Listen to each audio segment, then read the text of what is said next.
ওমরার শুরু থেকে শেষ পর্যন্ত কি কি কাজ করতে হয় যদি দয়া করে একটু বলতেন। ওমরার কাজগুলো খুব বেশি না, আমরা মনে করি ওমরা অনেক জটিল কোনো কাজ। ওমরা পারফর্ম করা এটা খুব সহজ একটা কাজ। সর্বপ্রথম কাজ হলো আপনার দেশ থেকে আপনি যখন যাবেন মিকাতে গিয়ে গোসল করে উত্তম রূপে হাতের চুল নখ ইত্যাদি, শরীরের চুল নখ ইত্যাদি থাকলে অবাঞ্ছিত এগুলা কেটে পরিষ্কার হয়ে ফ্রেশ হয়ে গোসল করে এহরামের কাপড়, সেলাই ছাড়া কাপড় পরবেন, পরে লাব্বাইকা উমরাতান নিয়ত করবেন। কারো পক্ষ থেকে করলে লাব্বাইকা উমরাতান আন অমুক অমুক মনে মনে নিয়ত করলে হবে, জমুকের তরফ থেকে লাব্বাইকা উমরাতান, বাস নিয়ত করে ফেললেন। এরপরে আপনি রওনা দিবেন। সাধারণত বিমানে গেলে মিকাত থেকে এহরাম পরা যায় না, তাহলে আপনি ঢাকা এয়ারপোর্ট থেকেও পড়তে পারেন, অথবা এহরামের কাপড় নিয়ে বিমানে ঘোষণা দেয় যে এখন আমরা মিকাত ক্রস করব, তখন আপনি পরে ফেলতে পারেন যদি অল্প সময় পান। আর নাহলে এখান থেকে এহরামের কাপড় পরে থাকলে নিয়তটা তখন করলেন লাব্বাইকা উমরাতান, বাস শুরু হয়ে গেল এহরাম পরা, একটা কাজ শেষ। এহরাম পরার পরে আপনি তালবিয়া পড়বেন, লাব্বাইক আল্লাহুম্মা লাব্বাইক লাব্বাইক লা শারীকা লাক লাব্বাইক ইন্নাল হামদা ওয়ান নি'মাতা লাকা ওয়াল মুলক লা শারীকা লাক।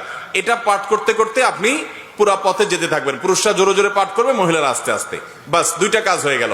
এহরাম পরা, গোসল করে উত্তম রূপে মিকাত থেকে নিয়ত করা এবং তালবিয়া পড়তে থাকা। এরপরে আপনি যখন মক্কা যাবেন, হারামের কাছাকাছি যাওয়ার পর হারামে কাবা শরীফ দেখে তওয়াফ শুরুর আগ পর্যন্ত আপনার তালবিয়া পড়তে থাকবে। মসজিদে প্রবেশের সময় মসজিদে প্রবেশের সুন্নাহগুলো পড়বেন, আদায় করবেন, করে ভিতরে ঢুকে শুরুতে আগে তওয়াফ শুরু করবেন।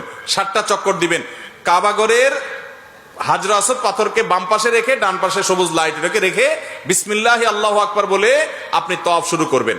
7বার চক্কর দিবেন, 7বার।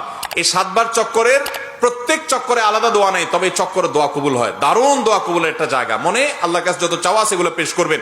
এবং আপনি রুকনে ইয়ামানি বলে কাবার 4টা কোণার একটা কোণাকে, অর্থাৎ হাজর আসওয়াদ পাথর যে কোণা তার আগের যে কোণাটা আছে তওয়াফ করতে যেটা তার আগে পড়বে ওইটাকে রুকনে ইয়ামানি বলে। ওই কোণা থেকে হাজর আসওয়াদ পাথর কোণা, এই দুটার মাঝখানে একটা দোয়া আছে, রব্বানা আতিনা ফিদ দুনিয়া হাসানা ওয়া ফিল আখিরাতি হাসানা ওয়া কিনা আযাবান নার। আর যেহেতু এটা আপনার তওয়াফে জিয়ারা বলে, এটা প্রথম তওয়াফ, অতএব ওমরার তওয়াফ, এই জন্য আপনি এহরামের কাপড় পুরুষরা ডান পাশের বগলের নিচ দিয়ে বাম পাশে কাঁধের উপরে ফেলবেন। এটা করবেন। এটা করে আপনি এই তওয়াফটা শেষ করবেন। এবং প্রথম কয়েকটা চক্কর আপনি জোরে দিবেন, একটু জোরে জোরে দৌড়াবেন প্রথম 3টা চক্কর। এরপরে বাকি চক্করগুলো আপনি স্বাভাবিক থাকবেন। তো এই যে তওয়াফ 7টা দিবেন আপনি, প্রত্যেকবার হাজর আসওয়াদ পাথরের কাছে আসলে হাত দিয়ে ইশারা দিয়ে আল্লাহু আকবার বলবেন, বাস। আবার আপনি দোয়া করতে থাকবেন, এভাবে 7 চক্কর দিবেন। তওয়াফ করা শেষ, আপনি মাকাম ইব্রাহিমকে সামনে রেখে অথবা হারামের যে কোনো জায়গা দাঁড়িয়ে 2 রাকাত সালাত পড়বেন। প্রথম রাকাতে সূরা কাফিরুন, দ্বিতীয় রাকাতে সূরা কুল হুয়াল্লাহ। আর এই নামাজের আগে সম্ভব হলে কাবা ঘরের যে চৌকাট মুলতাজাম বলে ওইটা ধরে আপনি আল্লাহর কাছে দোয়া করবেন। এরপরে 2 রাকাত নামাজ পড়লেন, পড়া শেষ, জমজমের পানি পান করে আপনি সাফা মারওয়া সাই করবেন। প্রথমে সাফা পাহাড়ে যাবেন এবং পড়বেন যে ইন্নাস সাফা ওয়াল মারওয়াতা মিন শাআইরিল্লাহ ফামান হাজ্জাল বাইতা ওয়া তামারা ফালা জুনাহা আলাইহি আন ইয়াতাওয়াফা বিহিমা। পুরো আয়াত পড়তে না পারলে ইন্নাস সাফা ওয়াল মারওয়াতা মিন শাআইরিল্লাহ এটুকু পড়লেও চলবে, যে সাফা এবং মারওয়া আল্লাহর নিদর্শনের অংশ। এরপর আপনি সাফা পাহাড়ে দাঁড়িয়ে লা ইলাহা ইল্লাল্লাহু ওয়াহদা আনজাযা ওয়াদা ওয়া নাসারা আবদা ওয়া হাযামাল আহজাবা ওয়াহদা এটা পড়বেন। এবং লা ইলাহা ইল্লাল্লাহু ওয়াহদাহু লা শারীকা লাহু লাহুল মুলকু ওয়া লাহুল হামদ ওয়া হুয়া আলা কুল্লি শাইইন কাদির এটা পড়বেন। এরপর আপনি কিবলার দিকে ফিরে 2 হাত তুলে, ওই যে কাবা শরীফের দিকে ফিরে 2 হাত তুলে মন খুলে দোয়া করবেন। দোয়া কবুলের জায়গায় সাফা পাহাড় থেকে নবী সাল্লাল্লাহু আলাইহি ওয়াসাল্লাম সর্বপ্রথম ইসলাম প্রকাশ্যে প্রচার শুরু করেছেন, সেই স্মৃতি বিজড়িত জায়গা আপনি দোয়া করবেন। এটা ইব্রাহিম আলাইহিস সালাম এবং ইসমাঈল আলাইহিস সালাম এবং মা হাজারার স্মৃতি বিজড়িত জায়গা। যাই হোক, সাফা পাহাড়ে দোয়া করার পর এরপরে আবদাউ বিমা বাদা আল্লাহু বি, আল্লাহ সাফার নাম আগে শুরু করছেন, তো আমি এখান থেকে সাই করা শুরু করছি। হেঁটে যাবেন হলো কোথায়? মারওয়া যাইতে মাঝখানে 2টা সবুজ লাইটের জায়গা পড়বে, ওখানে পুরুষে একটু জোরে হাঁটবেন, বাস এটুকু। এবং এই সাইর সময় আপনি জিকির আজকার তাসবিহ তেলাওয়াত করতে পারেন। তওয়াফের সময় ওযু থাকতে হবে, সাইর সময় ওযু না থাকলেও হয়ে যাবে, কিন্তু ওযু থাকলে ভালো। এবং তওয়াফ সাইয়ের মধ্যে ওযু ছুটে যায়, ওযু করে এসে আবার যেখান থেকে ছুটছে ওখান থেকে আবার কন্টিনিউ করতে পারবেন। মারওয়া পাহাড়ে চলে গেলেন, সেখানে গিয়ে আবার ওই যে কাবার দিকে ফিরে সাফা পাহাড়ে যা যা করেছেন ঠিক একইভাবে সবগুলো করবেন এবং দোয়া করবেন। ওখান থেকে আবার আপনি সবগুলো দোয়া পড়বেন। ওখান থেকে আবার আপনি সাফা পাহাড়ে আসবেন, তাহলে সাফা থেকে মারওয়া গেলেন একটা চক্কর, মারওয়া থেকে আবার আসলেন আরেকটা, আবার গেলেন আরেকটা, এভাবে মোট 7টা চক্কর দিতে হবে। সাফায় শুরু হবে, মারওয়া গিয়ে শেষ হবে। যে আসলে একটা না, গেলে একটা, গেলে আরেকটা, আসলে আরেকটা, এবার মোট 7টা হবে।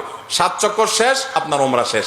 এরপরে পুরুষরা মাথা চুল চেঁচে ফেলবেন, নাচ আসতে পারলে পুরো মাথার চুল ছোট করতে হবে, 2-4টা সামান্য একটু ছোট করলে হবে না। মহিলারা তাদের মাথার চুলে সামান্য অল্প একটু ছোট করলে হবে। তাদের ইহরাম হলো তারা স্বাভাবিক পোশাক আশাক পরবে, অতিরিক্ত সাজসজ্জা করবে না, এবং তারা মুখমণ্ডল এটার উপরে যদি ওড়না দিতে হয় অন্য পুরুষরা থাকে তাহলে সেটা যাতে আপনার মুখ বেঁধে রাখা না হয় সেটা খেয়াল রাখবে, কাপড় টেনে রাখবে যাতে পরপুরুষরা না দেখতে পারে। আর কোথাও পরপুরুষ না থাকলে মুখ খোলা রাখবে এহরাম পরা অবস্থায়।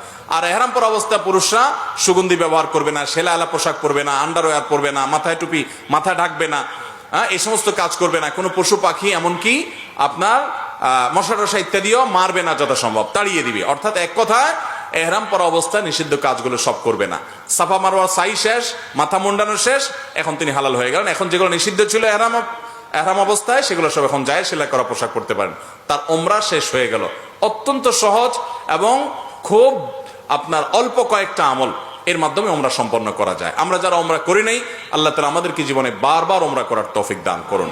আর যারা আগে একবার করেছেন, আল্লাহ রাব্বুল আলামিন তাদের সবাইকে আবার ওমরা করার তৌফিক দান করুন। বাইতুল্লাহ যাওয়ার যে স্বাদ, ভাইরা আমার, এই স্বাদটা আস্বাদন যে করে নাই সে বুঝবে না যে আল্লাহর জমিনে কত বেশি স্বাদ এবং তৃপ্তি আল্লাহর ঘরের জিয়ারতের মধ্যে। আল্লাহ আমাদের সবাইকে এই স্বাদটা বারবার আস্বাদন করার তৌফিক দান করুন। এই স্বাদ আস্বাদন করা ছাড়া আল্লাহ তাআলা আমাদের কাউকে যেন মৃত্যু না দেন সেই তৌফিক দান করুন।